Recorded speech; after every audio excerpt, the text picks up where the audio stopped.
Print, email, Facebook, Twitter. More US and China put trade war on hold. Treasury Secretary Steven Mnuchin says media player, space to play, M to mute, left and right to seek, 00:4900:00:49. The US trade war with China is on hold after the world's largest economies agreed to drop their tariff threats while they work on a wider trade agreement, US Treasury Secretary Steven Mnuchin says. Mr. Mnuchin and US President Donald Trump's top economic advisor, Larry Kudlow, said the agreement reached by Chinese and American negotiators on Saturday, local time, set up a framework for addressing trade imbalances in the future.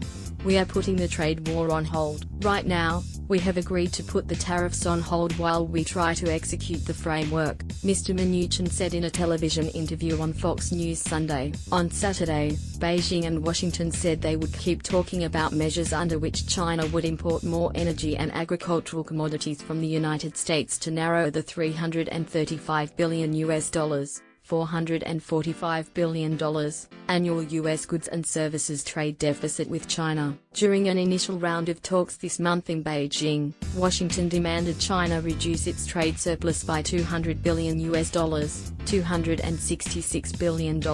No dollar figure was cited in the country's joint statement on Saturday. The Chinese embassy in Washington did not return a request for comment on Mr. Mnuchin's statement. Tension between the two sides has been growing since the Trump administration proposed tariffs of $50 billion $66 billion on Chinese goods and said it might extend the levies to an additional $150 billion $199 billion. China responded with its own measures targeting U.S. agriculture. In response to Mr. Mnuchin's comments, Democratic Senator Chuck Schumer of New York, a frequent Mr. Trump critic, said he thought it would be a mistake for Mr. Trump to settle for a promise to buy goods with so many larger issues on the table. If President Xi is going to fail to take strong actions on intellectual property, cyber theft, and American companies having free access to sell goods in China, we will have lost, Mr. Schumer said. No deal reached yet. Mr. Kudlow told CBS's Face the Nation it was too soon to lock in the $200 billion figure for China's promised purchases. The details will be down the road, he said. These things are not so precise.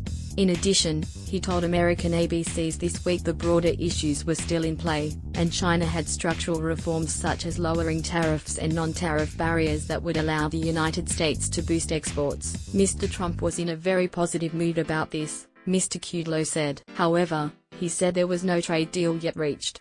There's no agreement for a deal, Mr. Kudlow said. We never anticipated one. There's a communique between the two great countries, that's all. And in that communique, you can see where we're going next.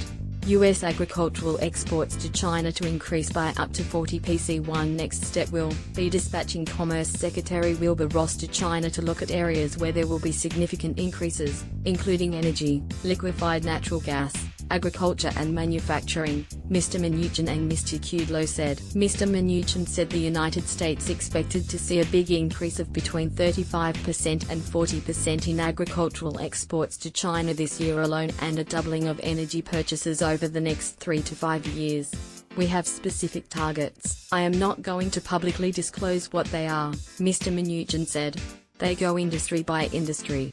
Saturday's statement made no mention of whether there would be a relaxation of paralyzing restrictions on Chinese telecommunications equipment maker ZTE Corp imposed last month by the U.S. Commerce Department. The action was related to violation of U.S. sanctions on Iran and North Korea and banned American companies from selling semiconductors and other components to ZTE, causing the Shenzhen-based company to cease most operations. Mr. Trump said last week he had directed Mr. Ross to put ZTE back in business, but Mr. Kudlow said any changes would be minimal.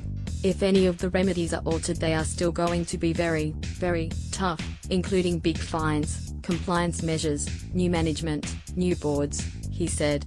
Do not expect ZTE to get off scot-free. Ain't going to happen. Reuters. Print, email, Facebook.